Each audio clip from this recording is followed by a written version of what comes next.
قائد اعظم اور بلے شاہ جیسی عظیم شخصیات کو سیکولر ثابت کرنے والوں کا کمال یہ ہے کہ وہ ایک خاص قسم کے لباس، بود و باش، ذوق طعام، حصول علم کی جد و جہد اور وضاقتہ کو پہلے خود ہی سیکولر قرار دیتے ہیں اور پھر اس سانچے میں جس شخصیت کو چاہیں فٹ کر دیتے ہیں۔ سیکولر اور لبرلزم کا جدید تاریخ میں واضح اظہار آج سے 250 سال قبل مئی 1789 میں انقلاب فرانس کے آس پاس ہوا تھا۔ تمام بڑے بڑے سیکولر اور لبرلزم کے فلسفی اسی دور میں پیدا ہوئے اور انہوں نے بنیاد پرست، شدت پسند عیسائی کلیسا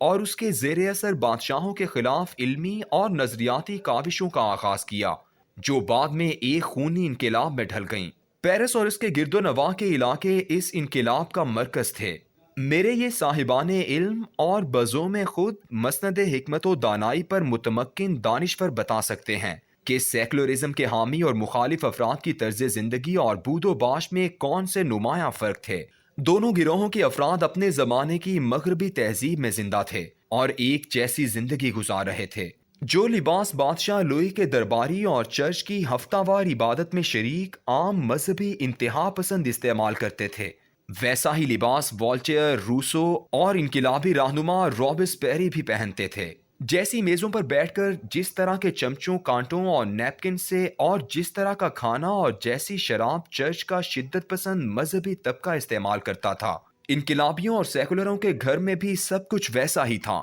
دونوں طبقے ایک جیسے سیگار پیتے تھے، ایک طرح کے کلبوں میں جاتے تھے اور ایک ہی جیسے اوپیرا اور تھیٹر کے ٹکٹ خریدتے تھے۔ شانزے لیزے پر چلتے ہوئے کوئی شخص ایک سیکولر انقلابی اور شدت پسند عیسائی میں تمیز نہیں کر سکتا تھا۔ سیکولر، لبرل اور روشن خیال نظریے کے جد امجد والٹیئر کی تصویر اور فرانس کے بادشاہ لوئی 16 جس کا سر سیکولر انقلابیوں نے کاٹا تھا کی تصویر ایک ساتھ رکھیں تو لباس، وضاقتہ، بالوں کی تراش خراش، غرض کسی بھی معاملے میں آپ کو فرق محسوس نہیں ہوگا کہ کون سیکولر ہے اور کون چرچ کا نامزد کردہ بادشاہ۔ لیکن ہمارے ہاں کج بحثی اور جہالت کا عالم یہ ہے کہ نظریے کو ظاہری لباس، بود و باش اور وضاقتہ سے ناپا جاتا ہے۔ اس کی اصل وجہ یہ ہے کہ سطحی علم نے ان لوگوں کے ذہنوں میں ایک تصور دماغ میں راسخ کر دیا ہے کہ مغربی تہذیب و تمدن ہی دراصل لبرل ہے اور اس میں رہنے والا ہر شخص سیکولر اور لبرل بھی ہے۔ میرے ملک میں ان عظیم دانشوروں کی حالت بالکل 70 کی دہائی سے پہلے کے ان سادہ لو ان پڑھ دیہاتیوں والی ہے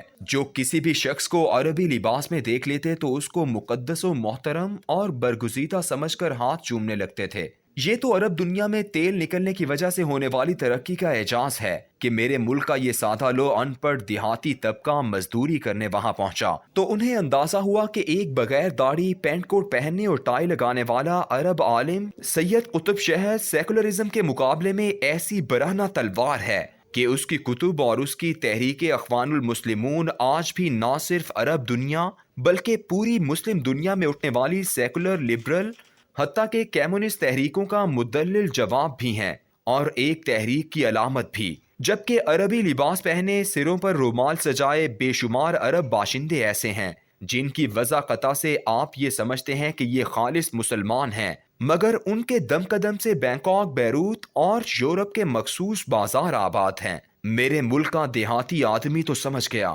لیکن عظیم دانشوروں کو کسی علاقے کا سفر یا کسی تہذیب کا مطالعہ بھی اپنی کج بحثی اور ایسے جہل مرکب سے باز نہ رکھ سکا۔ ان دانشوروں، ادیبوں، کالم نگاروں اور بزوم خود فلسفی تاریخ دانوں کے بارے میں کبھی کبھی مجھے یہ گمان ہوتا ہے کہ اگر انہیں مسلمانوں کی سید الانبیاء صلی اللہ علیہ وآلہ وسلم اور ان کے صحابہ رضی اللہ تعالیٰ عنہ سے عشق اور والہانہ محبت کی وجہ سے رد عمل کا خوف نہ ہوتا تو یہ عظیم کالم نگار نما دانشور نعوذ باللہ سید الانبیاء اور ان کے جلیل القدر صحابہ کو بھی محض لباس اور بود و باش اور وضاقتہ سے لبرل اور سیکولر ثابت کر دیتے، کیونکہ ان کے نزدیک تو پیمانہ ہی یہی ہے، جبکہ اسلام ایک مسلمان کے تمام اعمال کی بنیاد ہی نیت پر رکھتا ہے اور اللہ کے نزدیک ایمان کی شرط اول اقرار باللسان، زبان سے اقرار، اور تصدیق بالقلب، قلب سے تصدیق ہے۔ تاریخ اسلامی کا اہم ترین معرکہ یوم بدر ہے،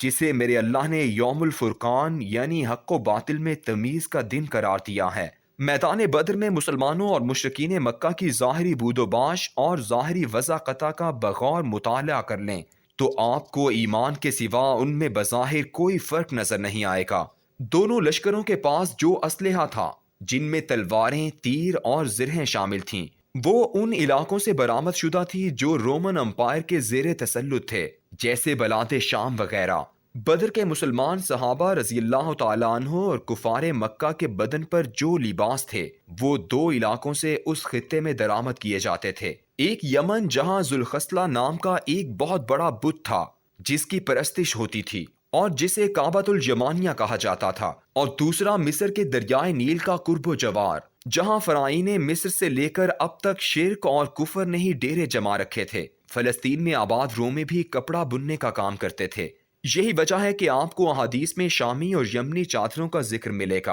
اور کسروانی قباؤں کا تذکرہ۔ مسلمانوں کے لشکر میں صحابہ کرام کے پاس جو کرنسی تھی وہ بھی رومن تھی، اور مشرکین مکہ بھی جو درہم و دینار جیب میں لیے پھرتے تھے وہ بھی روم کے ہی تھے۔ لباس، وضاقتہ، سامان حرب، خوراک، بود و باش، یہاں تک کہ چہروں پر داڑھیوں اور سروں پر خود اور اماموں میں بھی کوئی بظاہر فرق نظر نہیں آتا تھا۔ یہاں تک کہ گھوڑے بھی یمن اور عمان سے منگوائے جاتے تھے جو ایرانی سلطنت کا حصہ تھے، اور وہاں گھوڑے ایرانی اور ترکی نسل کے ہی تھے۔ یہ تو بعد میں ان کے اشتراک سے عربی گھوڑوں کی نسل وجود میں آئی۔ جو گھوڑے اپنے زمانے کی بختربند گاڑی یا تیز رفتار جنگی ٹرانسپورٹ تھی، جو نہ مسلمان ٹیکنالوجی تھی نہ مشرک۔ اس ظاہری مماثلت کے باوجود عرب کے جاہل بدو بھی میرے ملک کے ان دانشوروں سے زیادہ عقل و دانش رکھتے تھے کہ وہ ایمان و کفر یا سیکولرزم اور مذہب کے درمیان فرق یا امتیاز ظاہری بود و باش یا وضاقتہ سے نہیں بلکہ نظریے سے کرتے تھے۔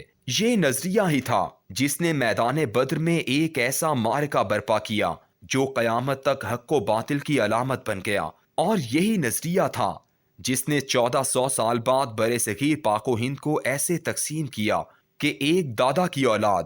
ایک طرح کا ساگ کھانے، ایک جیسا بھنگڑا ڈالنے، ہیر گانے اور ڈھول بجانے والے پکار اٹھے، یہ ہمارا نسلی خون ہے لیکن ہمارے بھائی نہیں ہیں، ہم ان کے ساتھ نہیں رہتے کیونکہ یہ کلمہ طیبہ نہیں پڑھتے۔ یہی نظریہ تھا جس کے تحت یہ خطہ تقسیم ہوا، 10 لاکھ انسانوں کا خون بہا اور ایک ایسا ملک وجود میں آیا جو آج تک ان سیکولر لبرل لوگوں کے گلے کی ہڈی ہے۔ یہ نظریہ اور اس کی نظریاتی تقسیم کی قیادت میرے عظیم دانشوروں کی نظر میں ان کے نظریے کے مطابق بود و باس سے سیکولر نظر آنے والے قائد اعظم رحمت اللہ نے کی تھی۔ جہالت اور کج بحثی کی اس سے عمدہ مثال نہیں دی جا سکتی۔